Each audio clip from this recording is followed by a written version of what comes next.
So in the Quran, the description of everything that exists, or the categorization of everything which exists, is either it is from the ghaib, or it is from the shahada. Right. Why is this important for us to know? Because we are now entering into some very, very important questions about what exists and how do we gain knowledge of that. Right? This is a very, very important issue. Right? What exists? What's out there? And how do we acquire knowledge of that?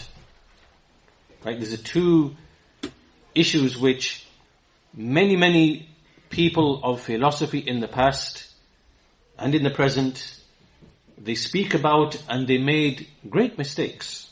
In fact, this is the very topic, these are the very topics that Shaykh al-Islam Ibn Taymiyyah rahimahullah, he's discussing these very things in his books when he's refuting either the philosophers or the people of Kalam, right? The Ash'aris, Maturidis, the Jahmiyyah, and people, because they made tremendous mistakes in these topics, right? So there's two things. One is, what's out there? What is out there? Right? In English, we don't need to use these, we don't use these philosophical terms, but they have labels for these things, right? This is called ontology, right? Ontology, ontology, which simply means what's out there, what exists, what is its reality, what is its nature, what's out there. And the second thing is, how do you acquire knowledge of that? What's the route to acquiring knowledge of that? And again, they have these terms in they call it epistemology, which is, what's the route through which you acquire knowledge? Right? But these two questions, they are important for us as believers, because we need to know what exists, what's out there. What's out there. Right? And also, how do we acquire knowledge of what is out there? Right? So these are two important questions. We have to make sure that we are, very clear about these things, so that we don't go astray, like the philosophers, like the materialists, and like many from those who ascribe to Islam, like the people of Kalam, they also erred in these issues as well. So I want to speak a little bit about this before we come into discussing the bliss and the punishment of the grave, because that is from the unseen. It's from the unseen. But I want to mention some general principles or general points on this topic, which basically it's overwhelmingly discussed by Shaykh al-Islam Ibn Taymiyyah rahimahullah. And I mentioned very briefly the first question, what is out there? What's out there? Right? So the Quran has divided what is out there into two categories. Right? It is either from the ghaib, from that which we cannot see, or it is from the shahada, that which we can see, that which we can observe. That's briefly. I'm going to come back to this inshallah. I'm going to come back to this shortly. The second question, which is, how do we know what is out there? As in, what's the root of knowledge? How do we acquire knowledge? And basically there are three levels or three routes. Right? The first one is al-hiss. Al-hiss. Al-hiss means sensory perception. Right? So this is the vision. I can see you all. I can see each one of you. Each one is a separate entity. I can see with my eyes. Right? I can hear someone speaking. Right? That's sensory perception. I have the sense of touch. Well, I know this is obviously, it's there, and the same with, everything else with touch. And then there's smell and, taste. Right? This is what we call sensory perception. And this can be zahir, It can be outward, right? So outward from myself, so I can perceive this, I can touch this, and there's a texture of the carpet there, and I can smell, this is how I know that there's something out there, right? But also, if you have feelings and emotions, you experience and feel those emotions as well, right? So this is like within the body. So you experience joy. You experience fear. Right? You have these internal feelings which you can experience. They are true and they are real, right? Okay. So this is the first way through which we can know things, that we can know what's out there. The second way is by way of reason, al-aql, by reasoning, right? And reason itself,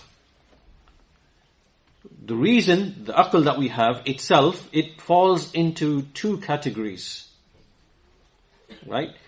The first one is what's called badihat daruriyya. Badihat daruriyya. This is something that really comes from the fitrah, right? It comes from the fitrah.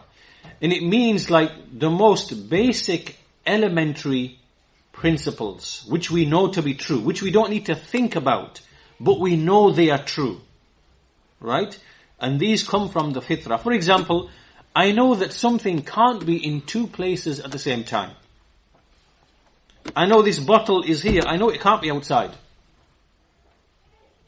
Right? And this is something known even by a child, a baby. Right? A child or a baby, you can see from instinct, when it's looking for a toy that's over there, it always goes to that toy. It never thinks, it could be in two places at the same time.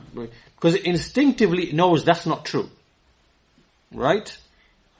Right? So there are certain things that we know, they instinctively, they are true. This comes from the fitrah itself. Right? And reason itself is built upon the fitrah. Right? So that's one of two. Badihat daruriyya. And the other way from reason is where we reflect, we look, and we make analogies, and we learn about the world. We use reason to learn about the world, right? So we look at things by way of our senses, and we look at things that happen, events that take place, relationships, and we then use our reason to then figure out more things than what we just know by the physical senses. Right? This is the use of reason.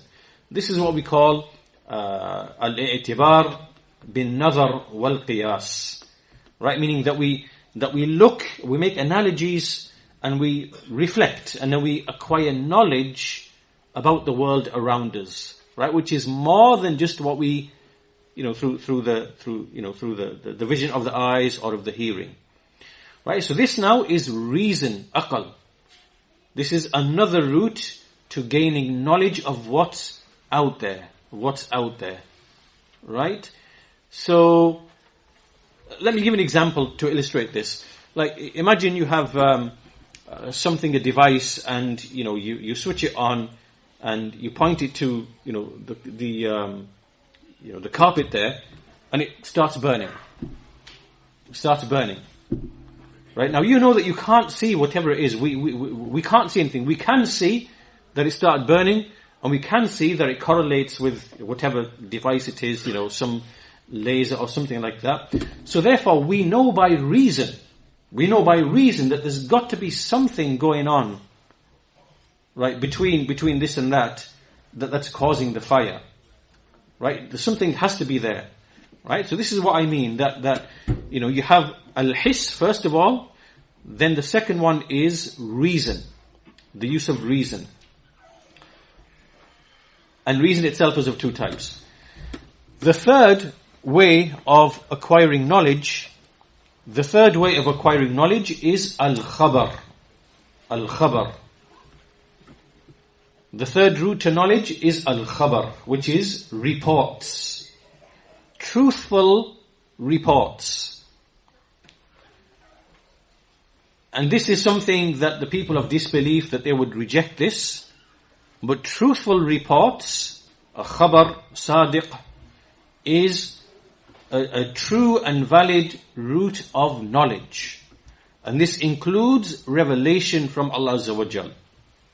Right? It is a truthful report. And we can gain knowledge about the seen and the unseen from revelation.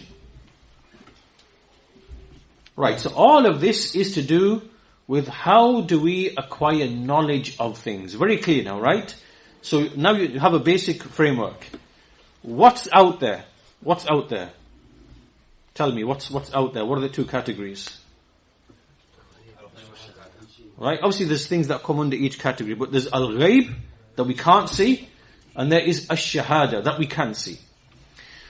Right, and then in terms of how do we acquire knowledge about things, then it is by way of number one. What's the first one? Al-hiss, which is just the physical senses. The physical senses, we know things are out there, we can feel, perceive, experience. We know, there's entities, there's a person, there's a tree, there's this, whatever. We can see all that. There's, the clouds, everything, we can see that. The second thing is a reason, al-aql, and there are two levels of this. The first one is basic elementary principles that we know instinctively they are true. Right? This is something which is from the fitrah that Allah has put in every child, every person. We know instinctively they are true. And this is basically what the basis of all science really stems from. Right? It actually comes from sound principles of the fitrah, right? And then you have reason, where you use a reflection, you look at things and you make observations and you make rational deduction, you use your mind to understand things, and then you gain more knowledge, right? This is from reason. And the third is khabar, which is the report. The report. Right? And most of our knowledge comes from reports. Most of the knowledge you hold in your head right now did not come from your own experience. It has come from the reports from other people. Right? And it's impossible for a person with his own physical senses to go and learn about everything that's out there. Right? Has anybody been to China here? Has anybody not been to China? Okay. How do you know China exists? Well, you've never been there. You've never flown over it. All you've heard people saying for hundreds of years, there's a place over in the east called China. Right?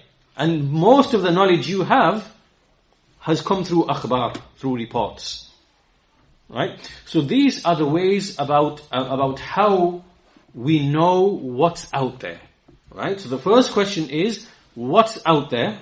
And the second question is, how do we acquire knowledge of what is out there? Okay. Right? So now, how many points have we mentioned so far? We said, first of all, that from the first qualities of the believer described in the Quran is that they believe in the unseen. Right? That they believe in the unseen. This is in the Quran. الَّذِينَ يُؤْمِنُونَ بِالْغَيْبِ. This is the first quality mentioned about the believers in the Quran. The second thing that we said is that in terms of what's out there, right, is divided into the ghaib and the shahada. That which is unseen and that which is seen. The third thing that we said is, what are the routes to knowledge of what's out there? Right? And it is either hiss, which is sensory perception, or it is reason, or it is a truthful report. Right? A truthful report. Right? These are 3 points. All that clear. The next point is, very important to understand, is that we have to make a distinction between what exists in your mind only and what exists outwardly and is real. Yes? So, there's that thing which is fil adhan, that which exists only in your mind, and that which exists actually external to your mind. It's true and real. It has a true and real existence. Right. The reason why this is very important is because if you do not distinguish between these two things, you're going to start believing in things which are not true. Right? This is what happened to the people of philosophy, the Greek philosophers. And it's what's happening today with the scientists today as well. Right? Where you imagine something in the mind, you think, oh, this is mathematically, this is proven. But in physical reality, you've got no proof for it. You just think it exists in the mind, right? You understand? Right? So to distinguish between what the mind thinks of, and which is only just a mental concept or a mental idea, and between what actually is out there. They are not the same thing. Do you understand? Like, for example, in the mind, many more things can exist that actually exist, right? I'm going to give you some examples now of what this means. Right, so in terms of what's out there, like if I said to you, mercy, ar-rahma, is it a thing? Is it a thing out there, like the bottle, right? Like the microphone, like, a bag? Is it like a person? Or is mercy a notion, a mental idea in the mind that we have when we look at things that take place externally? Which of the two is it? Sorry? Which is in the mind, right? It's a notion in the mind, right? Because you can't say, look, there's mercy. I saw mercy, in the park yesterday. You don't speak like that because this is a mental notion in the mind, right? So there are many things which are only mental ideas. So we make a distinction between that and between what's actually out there. What's out there and which is what we call an aynun. Aynun mean an entity, right? Or something which is qa'imun binafsihi, which is a standalone entity, right? This is a standalone entity. It's different to the pen, right? This is a standalone entity, meaning its existence is separate and distinct from this thing here, right? So we have to make this distinction that things exist either as a concept in the mind or they exist outside of the mind, right? If I said to you, if I imagine in my mind an elephant that can fly, 1,000 miles per hour, I can think of that in my mind, but does it actually exist? No. Does it exist? No, it doesn't exist. Right. This mistake, where you think that what the mind thinks of somehow must be real outside of the mind, is a mistake that many philosophers and even scientists today, this is a mistake that they make. Right?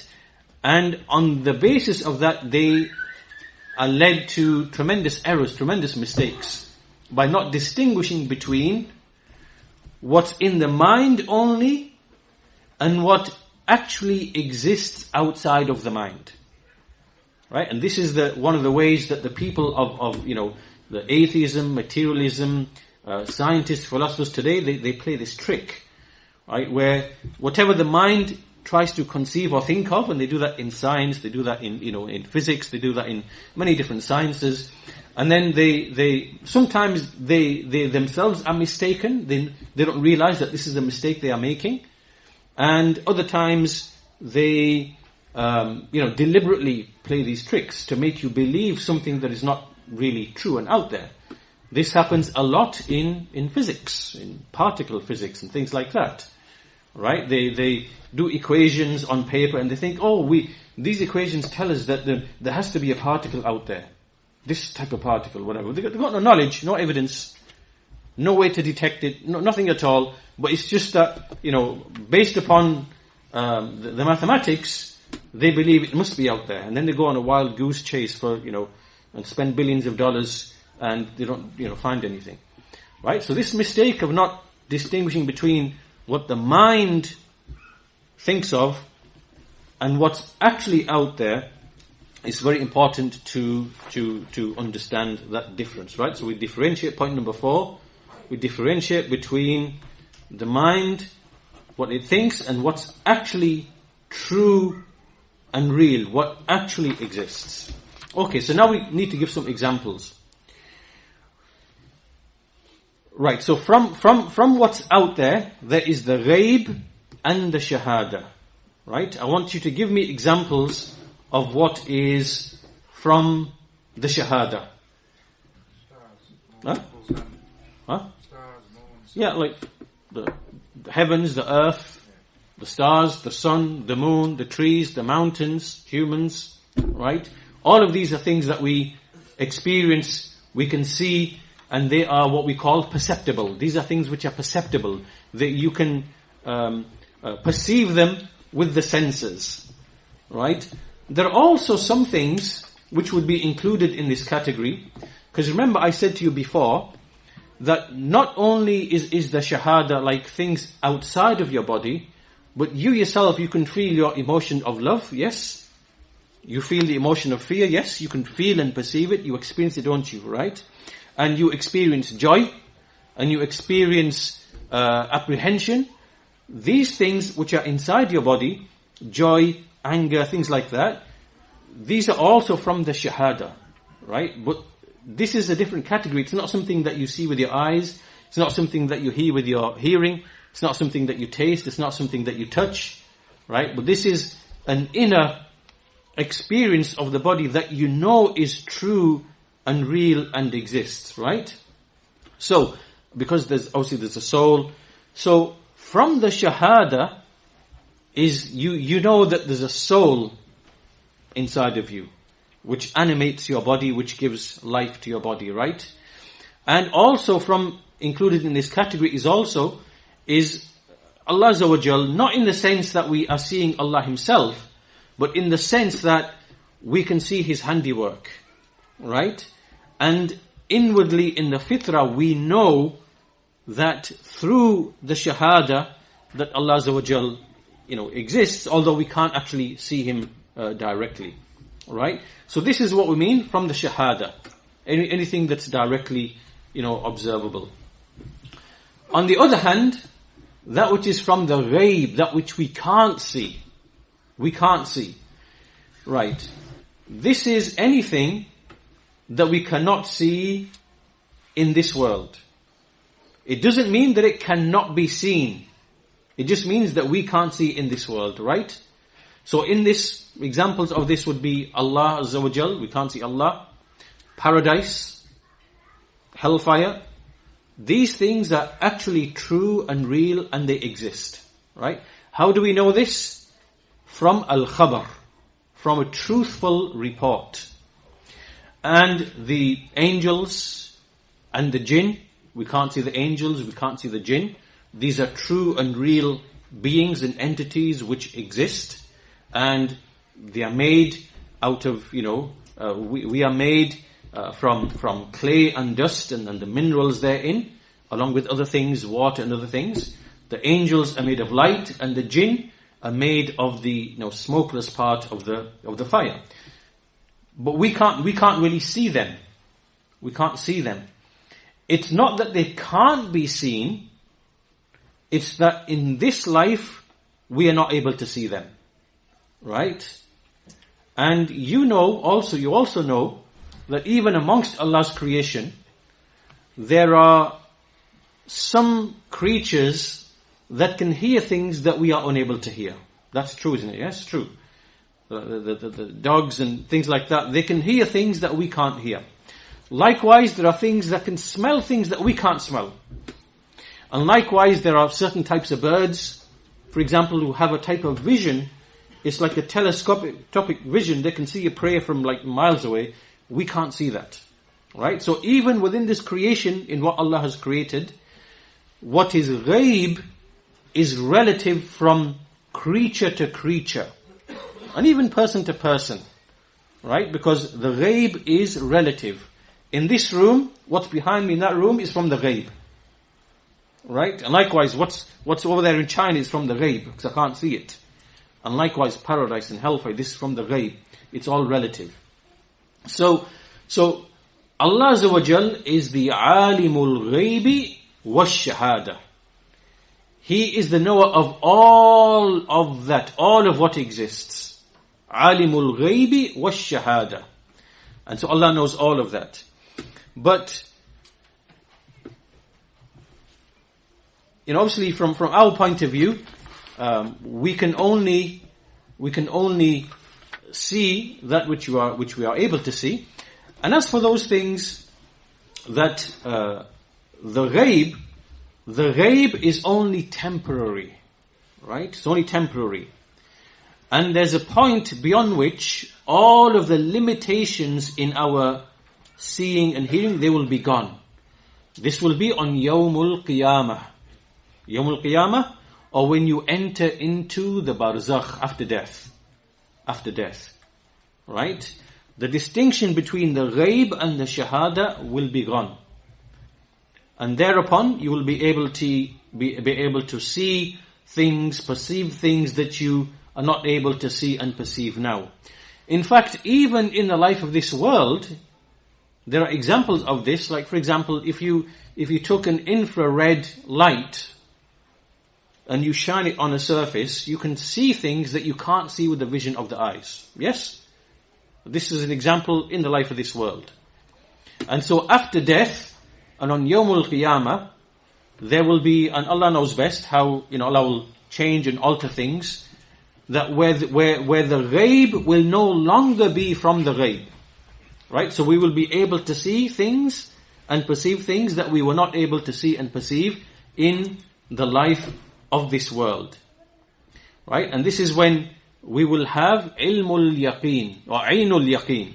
Right? In the Quran, there's a type of knowledge which is ilmul yaqeen, right? Where you know something is true, but then there is aynul yaqeen.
Okay, so this is really point 5 and 6, that we gave examples of the ghaib, we gave examples of the shahada, the unseen and the seen, and we mentioned that there will come a time when the distinction will be gone, right? So what is ghaib will no longer be from the ghaib. And, when a person enters the grave and the soul departs from the body, right, there's a new type of perception and awareness where certain realities will become evident. And likewise on Yawmul Qiyamah, paradise, hellfire, and many other things, you will see them to be true and to be real and to be actual. So there's a point when that distinction will be gone. So all of this, what I mentioned here really is just to help us understand some of these important issues. They are dealt with in some detail in the books of Shaykh al-Islam Ibn Taymiyyah and others, and he's discussing the mistakes made by the people of philosophy in the past, but they are the same mistakes which are made by people today as well. In fact, not only just the people of philosophy and science, but also there are people of other religions, right? They make mistakes in this field because it's to do with, like we said, feelings that you have. You experience certain feelings, and the way you interpret those feelings, right? How do you interpret? What do they refer to? What do they relate to? And so you'll see some people speaking about, yes, I merged with a higher consciousness, and sometimes they can't tell whether are they possessed by a jinn, or have they opened up their body for a jinn to enter? And this is why you see many of these people, they have these seances, right, where they try to connect with the spirits and things like this.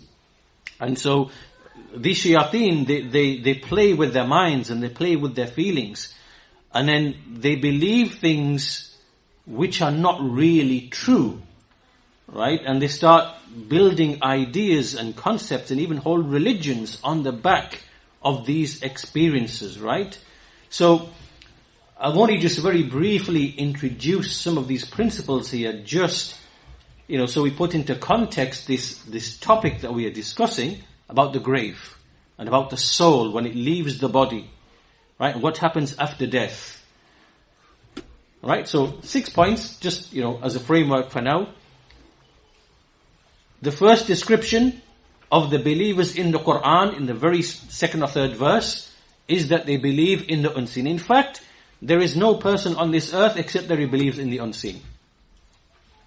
This is an absolute reality. No person can escape from believing in something from the unseen.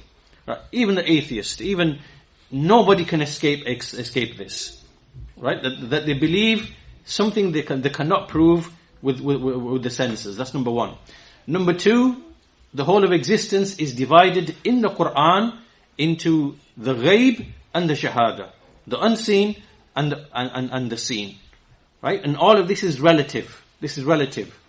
Allah Azza wa Jal is alimul ghaibi wa shahada. He knows everything that exists. As for us, what is the seen, what is the unseen? It is relative.